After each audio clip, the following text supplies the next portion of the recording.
Hey guys, and welcome back to my channel. My name is Loryn, and I am the author of the story you're about to listen to. This week I've got chapter 3 of the Manessah family for you. It's when the boys meet for the first time.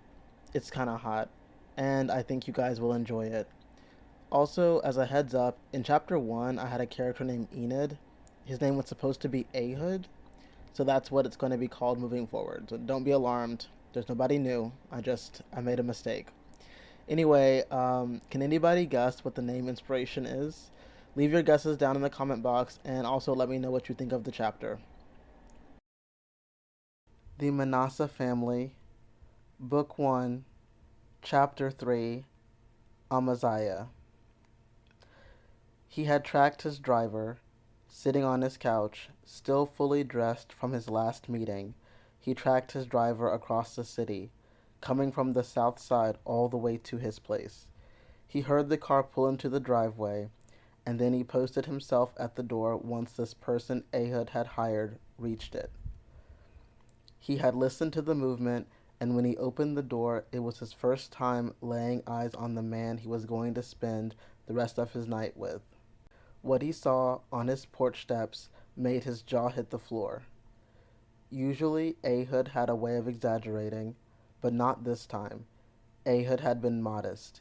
He had said the man was good looking, said he would be Amaziah's type, but there weren't words for the kind of beauty this man possessed. It was ethereal and unique, a once in a lifetime type of look, like the flower that only bloomed once in a decade. This man was an exquisite rarity. Amaziah's lips curled as he looked him over. He couldn't pinpoint one exact thing he liked about the man. He liked everything, from the cascade of red-orange colored curls to his big, brown, fawn eyes to the freckles scattered across his cheeks, like a paint-splashed spots on a lily. "Hello," Amaziah croaked, appreciating the slightness of his frame. There was a certain fragility about it in comparison to his own. Slim shoulders flowed down to a tight waist, and slender legs rooted to the ground with a pair of fashionable work boots. He doubted this man did anything with his hands, so the boots were more a fashion choice. But even still, everything about the presentation was perfection. "Hi, I'm Hollis. I'm here for—" "Yeah, come in." Amaziah stepped aside, and Hollis stepped forward, passing by him to stand in the room. Even the way he walked was hypnotizing. The sway of his hips, the casual confidence of someone who'd done this same song and dance many times before. Amaziah even caught whiff of the tropical coconut-smelling hair products it took to produce all of those bouncing curls. "Your friend who booked me. He said you got stood up on your wedding day?" Hollis started. His voice, too, was a tool in his seduction toolbox, like tenor wind chimes. "I'm sorry. I'd never stand you up, I don't think." He looked over his, he looked over his shoulder at Amaziah. "Thanks. I'll keep your words in mind." "Good. So, also, are we alone? And what do you want me to call you?" "We're alone, and A is fine." "Okay, A. Well." He pulled his t-shirt over his head, revealing lean muscles and perked dark nipples. "I've waited all day for this, and I'm pleasantly surprised, and I want to know what you're packing." "Heat," Amaziah said immediately. It was an old tease, a tease in reference to guns, but guns nowadays were called dicks, and he didn't understand the logic there at all. But he wasn't ashamed to use it, not with the most beautiful creature nature's created standing half-dressed right in front of him. "Show me," he demanded. Full lips quirked into a devious smile as he unfastened his slacks. "Gladly." Amaziah walked Hollis back from the center of the room, where he shed his clothes, to the nearest wall, pinning him there not with his hands holding him in place, but with his body occupying the area. With a knee between Hollis's legs, Amaziah cradled Hollis's face in his hands, thumb sliding over the smaller man's lush lips. They were soft, pillowy first-bloomed petals from the first flowers of the year kind of soft. "You kiss?" "For you I do." Hollis's lips moved over Amaziah's thumb. "Lucky me," Amaziah said, voice raspy with his arousal. Then he replaced his thumb with his lips, and slid his hand up, cradling Hollis's face. The kiss struck lightning inside of him, straight to his cock, yes, but also through every other part of his body too, whipping down his legs and through his corded muscles of his arms. The shock rendered the tips of his fingers numb, and the core of his body impossibly hot. When the kiss broke, Hollis sighed. "Whatever you want." His eyelids fluttered closed.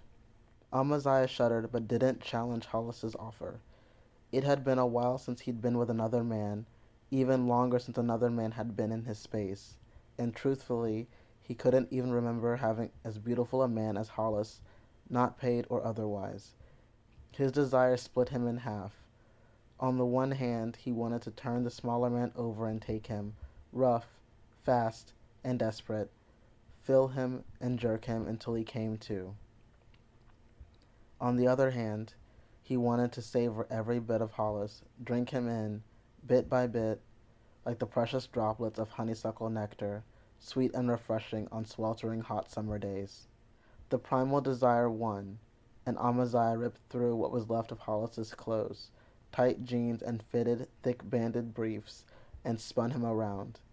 He trapped him there, stretching one arm above his head and fondling plush ass cheeks with the other. He slid his thumb over his hole first, and then his fingers, finding him already slick and ready for penetration. Hollis gasped. "Fuck." He slid his cock in. Hollis groaned, back arching and hips shifting as he opened up for Amaziah. "Oh, fuck." He gasped again. "You good?" Amaziah grunted, kissing the back of Hollis's neck once he had completely rooted himself inside.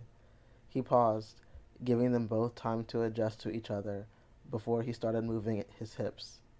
He went in lazy circles before thrusting into him. Hollis fell into the rhythm easily, and within seconds, the patterned sound of skin meeting skin and forced out groans filled the room. Each of Amaziah's hard thrusts forced a groan from Hollis's lips, and each time Hollis tightened around Amaziah's cock, a frustrated grunt came from him. It didn't take long at all for Amaziah to reach an orgasm, biting Hollis's neck to hold him in place as he slammed into him, filling him with cum. Hollis wasn't far behind. His groans had picked up and become higher-pitched cries mingled with the occasional whispered curse. When Amaziah paused, his body kept moving until he reached his own climax. With no shred of shame, he painted Amaziah's wall with thick, pearly cum, and groaned with each rope. "Damn," Amaziah growled, panting as he slid out of Hollis's tight ass. Hollis chuckled. "Sorry about your wall." He rolled away from the spot, dropping his head back against the wall and peering at Amaziah through slitted eyes and lightly downturned lips. "Don't worry about it, beautiful," Amaziah grunted.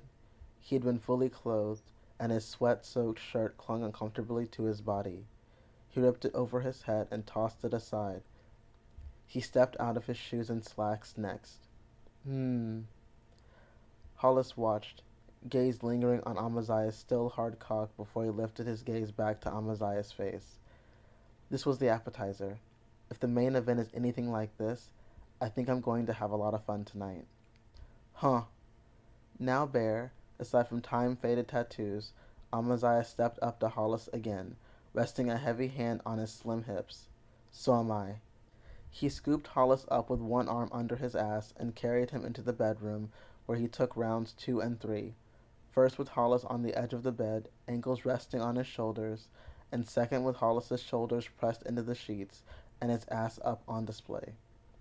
He ate him too, sliding his tongue over sensitive flesh, tasting cum, sweat, and lubricant until Hollis was squirming and dripping on the sheets. "I'm gonna come again," Hollis gasped, tugging fisted sheets into his body as he rolled his hips, cock dancing in the air. At Hollis's announcement, Amaziah reached through his slender thighs and wrapped his fingers around his cock. He pulled it back through his thighs, took a break from his ass, and passed his tongue over the swollen, shining pink head. "Oh my God, fuck," Hollis cried out. I'm... He started, but pleasure seized his whole body before he could get the words out, and he came straight into Amaziah's waiting mouth. "Oh, fuck." God, fuck, he said in a gasping refrain until his orgasm had worked all the way through him. Then he collapsed, panting, on the bed. Amaziah chuckled and clambered up to join him, propping several pillows behind his head for comfort. It was a while before either of them spoke, and Amaziah had dozed a little, eyes closing as the side effects of so much exertion caught up with him. Hollis had curled into him, stretching slender thighs across his body and slender arms across his chest. "I like these," Hollis whispered, lips sliding along one of the spiraling tattoo designs along Amaziah's side. "Thank you." Amaziah combed idly through Hollis's hair. "How much do I owe you?" "Nothing. Nothing at all. Your friend paid you up, so you don't have to worry about it." "Ehud?" Hollis shrugged. "I know him as D. Tall, slender, has a dangerous look in his eyes, but is alright if you're on his good side." Amaziah chuckled. "Yep, he's alright. I've known him since we were kids." Hollis glanced up at Amaziah and looked back down. "How long has it been?" "Since we were kids? 23 years. Amaziah answered simply. "I've known him all my life. He's a good guy, except to his enemies. But he doesn't have many of those." "Why not?" "Because he makes sure they're not breathing long enough before they can call him one." "Oh." Color came to Hollis's cheeks. "Sorry, I didn't mean to." No, it's fine." Hollis squirmed against Amaziah, revealing exactly what he thought about the situation, and it wasn't a negative opinion. And what about you? Do you have any enemies?" Amaziah chuckled. "They're not alive long enough to make a declaration like that either." "Can I ask you something maybe personal?" "You can ask, but you know as well as I do, I probably won't answer." With a shrug, Amaziah slid his fingers through Hollis's curls. "What's the question?" "What are you?" Hollis's shy look came back, his cheeks red from excitement and embarrassment, and his eyes bright with forbidden curiosity. Amaziah grunted and glanced toward the ground. It was Samson whose trust in strangers led to his downfall. Hollis smirked. "I know this story. I'm pretty sure it was his foolishness in trusting a woman about 100 times, not necessarily his trust in strangers." Amaziah chuckled. "There's only two people I answer to. God and one man." Hollis had smiled, pleased at his own skill, but then he casted a wide-eyed glance up at Amaziah. "What?" "You heard me clearly the first time," Amaziah grunted. "Now roll over so I can take you again." "Oh." Hollis stared at Amaziah, right in his eyes at first, but then he thought better of it and averted his gaze. Goose flesh rose on his freckle-covered tan leather skin, and he obeyed, shifting from facing Amaziah to facing away from him. One hand reached behind, grabbing a fistful of his own ass, and parted his cheeks, showing off his already used and shining, sloppy wet hole as he looked over his shoulder at Amaziah.